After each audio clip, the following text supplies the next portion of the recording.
So hey guys, welcome back to our channel Focus studies.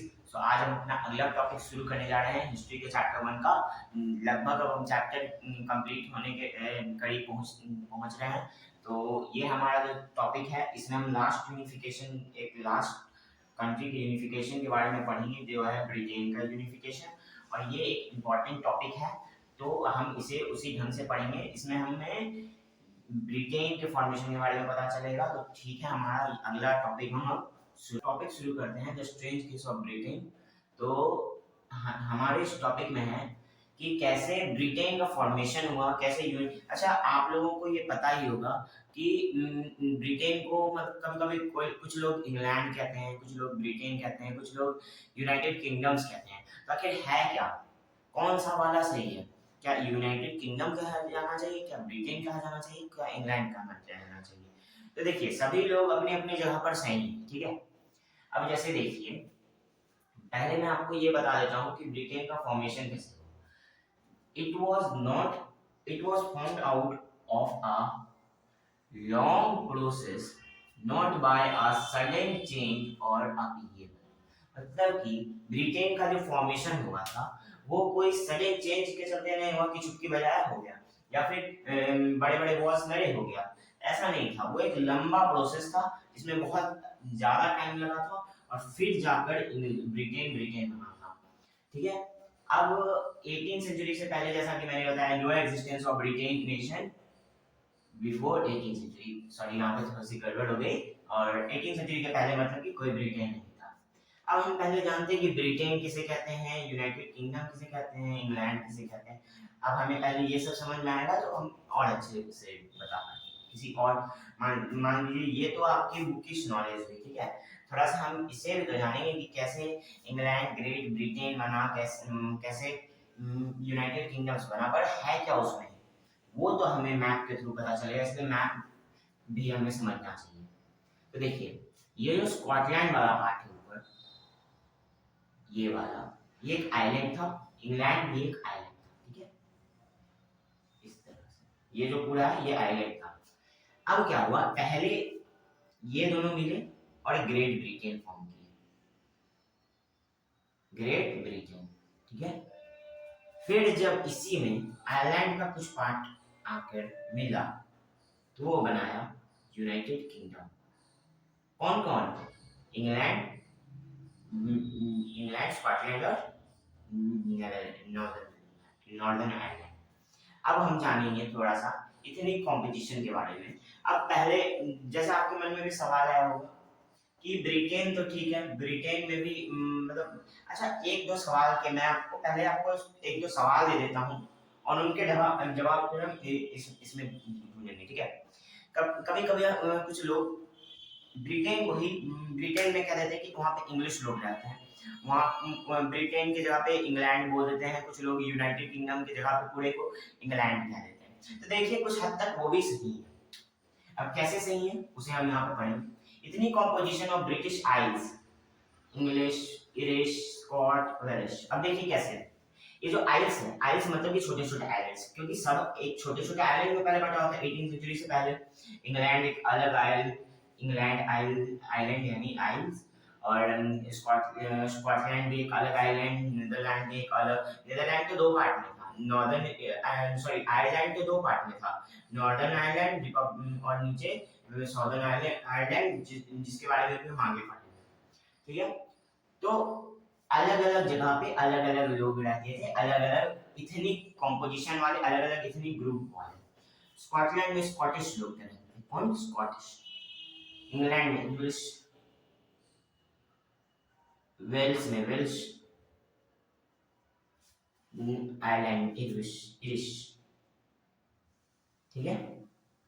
ये याद रख लिया, कभी कोई 1 मार्क्स में पूछ लेता है ऐसे। इतना आसान क्वेश्चन तो नहीं पूछेंगे, क्योंकि डायरेक्टली आपको याद हो जाएगा England English, Scotland Scot, Wales Wales. तो ये सब तो याद हो ही जाना चाहिए आप लोगों को। अब आते हैं कि इंग्लैंड क्यों बोला, मतलब कि अब हम समझेंगे इंग्लैंड कैसे कैसे बाकी आइलैंड पे कंट्रोल किया, और बाकी आइलैंड्स को अपने अंदर मिलाकर एक नेशन का फॉर्मेशन किया, ठीक है। तो देखिए क्या हुआ, इंग्लैंड में आ चुकी थी इंडस्ट्रियल रिवॉल्यूशन की लहर हल्की हल्की धीरे धीरे क्या होता है, इंग्लैंड में इंडस्ट्रीज बनना चालू हुई थी, जिससे कि इंग्लैंड में वेल्थ बढ़ना चालू हुआ था। इंग्लैंड में वेल्थ बढ़ना चालू हुआ था, जिसके चलते कि मिडिल क्लास जो था वहां का, क्योंकि देखिए इंडस्ट्रियल रिवॉल्यूशन से सबसे ज्यादा किसको फायदा होता है, मिडिल क्लास को। तो मिडिल क्लास, जैसा कि आपने 9th और 8th में भी थोड़ा बहुत पढ़ा होगा कि फिर मिडिल क्लास का ग्रोथ होना चालू हुआ, मिडिल क्लास ग्रो करने लगे और फिर इंग्लिश पार्लियामेंट में उनका डोमिनेशन बढ़ने लगा, और वो लोग क्या किए, इंग्लिश पार्लियामेंट का पावर बढ़ाए उसके चलते। क्यों? क्योंकि वेल्थ आएगा, वेल्थ इज पावर समटाइम्स। अब जैसे हमेशा तो नहीं, देखिए मसल पावर पावर है, बट वेल्थ पावर भी बहुत इंपॉर्टेंट पावर है, ठीक है। अगर जैसे कि फॉर एग्जांपल मान लीजिए कि एक मामूली आदमी जो कि बहुत ज्यादा मस्कुलर है, बहुत ज्यादा पावरफुल है, वो चाहे तो वो डरा धमका कर बहुत कम काम निकलवा सकता है, बट एक रिच आदमी जिसके पास पैसा है, वो अपना काम गुना और अच्छे तरीके से निकलवा सकता है बिना ज्यादा एनर्जी को लूज किए। तो इस तरह से मनी भी एक इम्पोर्टेंट पावर है। तो मनी के चलते क्या हुआ, इंग्लिश पार्लियामेंट जो थी, इंग्लैंड की पार्लियामेंट, वो पावरफुल होनी चालू थी। उन्होंने क्या किया, seized power from monarchy, monarchy से पावर छीन ली। कब? 1688 में। ये पीरियड बहुत इंपॉर्टेंट है, याद रखिएगा, एमसीक्यूज में पूछ लेते हैं। पिछले साल टर्म 1 के एमसीक्यू में ये क्वेश्चन आई थी। अब इसका रीजन तो मैंने आपको बता दिया कि जैसे इंग्लिश लोग थोड़े से वेल्दी होने लगे थे, कि कारण था बस वहाँ का जो इंडस्ट्रीज आने लगी थी उसके चलते, इंडस्ट्रियल रिवॉल्यूशन आ रहा था उसके चलते, ठीक है। तो इसके चलते क्या हुआ, इंग्लैंड पावरफुल हुई। अब आया एक्ट ऑफ यूनियन। अब देखिए एक्ट ऑफ यूनियन आने के पीछे का कारण, एक्ट ऑफ यूनियन में क्या था, इंग्लैंड और स्कॉटलैंड को जोड़ दिया गया था और ग्रेट ब्रिटेन बनाया गया था, जो कि मैंने आपको बताया इंग्लैंड और स्कॉटलैंड को जोड़कर ग्रेट ब्रिटेन बनाया। अब देखिए इसके पीछे का कारण क्या था, क्यों इंग्लैंड स्कॉटलैंड से जुड़ा। तो देखिए एक्सपेंशन से क्या होता है, पावर इंक्रीज होती है, ये भी आपको पता हो। अब अगर आप मान लीजिए कि आप एक अकेले हैं, तो आपके पास बहुत कम पावर है, बट आप एरिया एक्सपैंड कीजिएगा तो आपके पास रिसोर्सेज बढ़े। अब मान लीजिए आप अकेले लोग हैं, आप अकेले व्यक्ति हैं, तो आपके पास कम पावर है, बट आपके साथ दो दोस्त आपके और हैं, उनके रिसोर्सेज का भी आप यूज कीजिएगा, अपने रिसोर्सेज का भी यूज कीजिएगा, तो आप पावरफुल ज्यादा बनिएगा। उसी तरह से इंग्लैंड ने भी इसलिए स्कॉटलैंड को अपने में जोड़ा, ताकि ये इंग्लैंड स्कॉटलैंड के रिसोर्सेज का भी यूज कर सके, तो इसे अपने अंदर ले लिया एक्ट ऑफ यूनियन के अंदर, ठीक है। एक्ट ऑफ यूनियन याद रखिएगा 1707 में लाया, ठीक है। ये दोनों मिलकर ग्रेट ब्रिटेन बने। अब यहाँ पे एक छोटा सा केस है, वो मैं आपको बताता हूँ, ये आपको आगे आयरलैंड वाले में भी पढ़ने मिलेगा। तो यहाँ पे क्या होता है, separation of Catholics in Scotland by Protestants of England. तो देखिए यहाँ पे लैंग्वेज के कंपोजिशन के हिसाब से मैंने आपको पहले बता दिए थे ग्रुप्स। अब यहाँ पर दो ऐसे ग्रुप्स थे जो कि डोमिनेट करते थे अलग अलग जगह पे।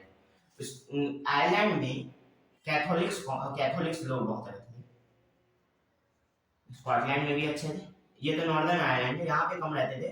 बेसिकली आयरलैंड की मैं पूरी बात कर रहा था, ऐसे साउदर्न आयरलैंड में बहुत ज्यादा रहते थे। अब आते हैं स्कॉटलैंड पे, तो स्कॉटलैंड में भी अच्छे खासे कैथोलिक्स रहते थे, ठीक है, और इंग्लैंड में प्रोटेस्टेंट्स रहते थे।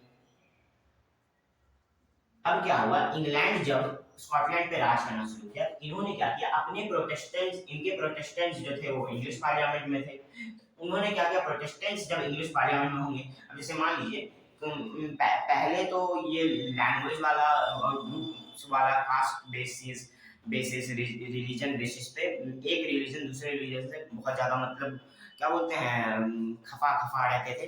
तो वही प्रोटेस्टेंट्स क्या थे, पावरफुल हो रहे थे, कैथोलिक्स का पावर डाउन हो रहा था, तो प्रोटेस्टेंट्स ने और सप्रेस करना चालू किया कैथोलिक्स को। जब ये प्रोटेस्टेंट्स और पावरफुल बने, पार्लियामेंट में आए, इंग्लिश पार्लियामेंट बनी, तो प्रोटेस्टेंट्स ने क्या किया कि स्कॉटलैंड पे अब कब्जा हो गया था इनका, तो इन्होंने क्या किया, कैथोलिक्स की जो नेशनल लैंग्वेज थी या रिलीजनल लैंग्वेज थी, जो कि उनका था गैलिक, जो कैथोलिक्स बोलते थे गैलिक लैंग्वेज, वो गैलिक लैंग्वेज को ही इन्होंने बंद करवा दिया।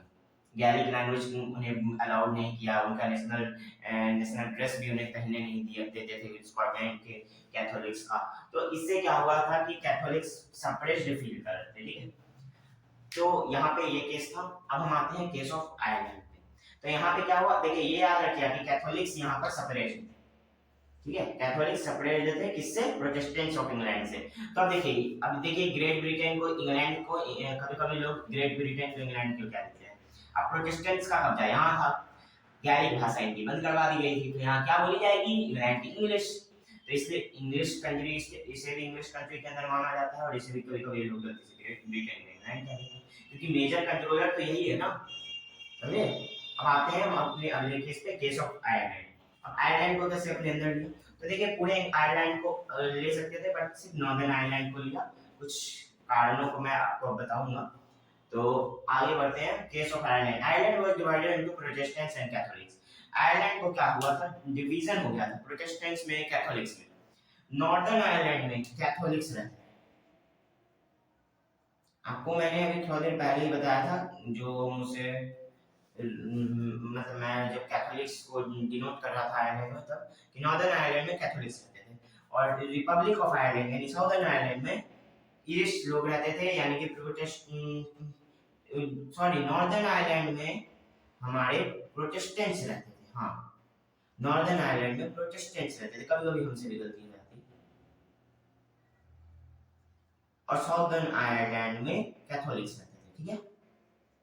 अब जब इंग्लैंड का कंट्रोल, इंग्लैंड ने क्या किया, अपने और एक्सपेंशन करने के लिए आयरलैंड पे कंट्रोल करने का चाहा, तो इन्होंने एक बहुत ही अच्छी चाल चली। इनके यहाँ भी प्रोटेस्टेंट्स रहते थे, यहाँ भी प्रोटेस्टेंट्स रहते थे, इन्होंने क्या किया, नॉर्दर्न आयरलैंड के प्रोटेस्टेंट्स का सपोर्ट लेकर कैथोलिक्स को वहां के क्या सप्रेस करने की कोशिश की। अब सप्रेस करने की कोशिश की, और ट्राई करना शुरू कर दिया कि किसी भी तरह से आयरलैंड को अपने अंदर ले लें, क्योंकि प्रोटेस्टेंट्स तो सपोर्ट में थे ही, तो एक मेजर पार्ट इंग्लैंड का, इतना दूर का रीजन तो आयरलैंड का आ ही गया था इंग्लैंड के कंट्रोल में। इसी के खिलाफ वुल्फ टोन ने एक यूनाइटेड इरिशमैन नामक ग्रुप के साथ, अपने ग्रुप के साथ एक रिवॉल्ट स्टार्ट किया कि नहीं, हम आयरलैंड को हाथ में नहीं जाने देंगे, इंग्लैंड में हम, ग्रेट ब्रिटेन में हम सबमर्ज नहीं होने देंगे। बट आयरलैंड को इनका रिवॉल्ट फेल हुआ, नॉर्दर्न आयरलैंड को इन्होंने अपने अंदर मिला लिया। हाँ, लेकिन ये रिपब्लिक ऑफ आयरलैंड जो है, ये अभी भी अलग, रिपब्लिक ऑफ आयरलैंड जो था कैथोलिक्स वाला, वो अभी भी मतलब अलग था, रिपब्लिक ऑफ आयरलैंड नाम से एक अलग नेशन में था, अपना अलग फॉर्म किया हुआ था, अपना एक अलग आइडेंटिटी रखता था, ठीक है। तो ये पूरा मिलकर, ये स्कॉटलैंड, इंग्लैंड और नॉर्दर्न आयरलैंड मिलकर यूनाइटेड किंगडम का फॉर्मेशन करते हैं, ठीक है। तो अब यूनाइटेड किंगडम, ग्रेट ब्रिटेन से यूनाइटेड किंगडम का फॉर्मेशन हमने देख लिया। वहाँ पर अलग अलग लोग थे, अलग अलग एरियाज में अलग अलग लैंग्वेज बोलते वाले। अब कोई नेशन स्टेट कब बनता है, जब उनकी एक कलेक्टिव आइडेंटिटी हो। थोड़ा थोड़ा इसके बारे में मैंने आपको पहले भी बताया, अगले वीडियो में भी हमें इसके बारे में पता चल जाएगा। तो जब उनकी एक कलेक्टिव आइडेंटिटी हो, तो तब एक कोई भी टुकड़ों में बटा हुआ नेशन एक नेशन स्टेट कहलाना चालू होता है, ठीक है। तो अब एक नेशनल आइडेंटिटी बनाने के लिए यहाँ का एक कॉमन सिंबल का यूज किया जाता है। अब जैसे इंडिया में सभी लोग एक दूसरे को एक दिखाने के लिए फ्लैग का यूज करते हैं, ठीक है। इस बार जैसे हमने अमृत महोत्सव पर हर घर में झंडा को होस्ट किया था, उसी तरह से यहाँ पर भी ब्रिटिश फ्लैग लाया गया। अब ब्रिटिश फ्लैग लाया गया ताकि ब्रिटेन में एक नेशनल आइडेंटिटी क्रिएट की जाए। अब उस ब्रिटिश फ्लैग का नाम था यूनियन जैक। तो ये याद रखिएगा, वो जो हम ब्लू कलर वाला फ्लैग देखते हैं ना, वो यही है, यूनियन जैक है, ठीक है। अब वहां पर फिर एक नेशनल एंथम लाया गया, जो था God save our noble king, ठीक है। तो ये दोनों चीज है जिसके थ्रू वो लोग sense of collective identity create करना चाह रहे थे लोगों में। तो इसी के साथ हमारा ये टॉपिक भी खत्म हुआ। इस टॉपिक में आपको अच्छे से समझ में आ गया, ग्रेट ब्रिटेन कैसे बना, ग्रेट ब्रिटेन किसे कहते हैं, और यूनाइटेड किंगडम किसे कहते हैं, और इंग्लैंड किसे कहते हैं। तो ये आपका एक पूरा टॉपिक हुआ। अब हम अगले टॉपिक में वही सेंस ऑफ कलेक्टिव आइडेंटिटी को पढ़ेंगे कि कैसे क्रिएट किया जा सकता है सेंस ऑफ कलेक्टिव आइडेंटिटी। अगले चैप्टर में भी है, बट यहाँ पे है ना कि कुछ अगले टॉपिक में, मतलब सेंस ऑफ कलेक्टिव आइडेंटिटी नाम से आपका टॉपिक नहीं है, उसमें ना थोड़ा कोशिश किया गया है कि आपको एक आइडिया दिया जाए कि किस तरह से लोगों ने अलग अलग स्टैचूज, कल्चर्स का यूज करके एक दूसरे को कलेक्टिव आइडेंटिटी क्रिएट करने की लोगों के मन में कोशिश की थी। तो इसी के साथ हमारा ये टॉपिक खत्म होता है। हम एक और बात कर लेते हैं कि हमारे चैनल पे हम आप लोगों को ज़्यादा से ज़्यादा स्टडी मटेरियल और स्टडी रिलेटेड वीडियोस देने की कोशिश कर रहे हैं। आप भी हमारे वीडियोस को अगर पसंद कर रहे हैं तो लाइक कीजिए, शेयर कीजिए, सब्सक्राइब कीजिए हमारे चैनल को। और अगर हमसे पढ़ाने में कोई भी भूल हुई हो तो हमारे कमेंट सेक्शन में तो आप लिख ही सकते हैं, और अगर कोई भी डाउट हो तो हमारे कमेंट सेक्शन में आप पूछ सकते हैं हमसे। So thanks for watching focus studies.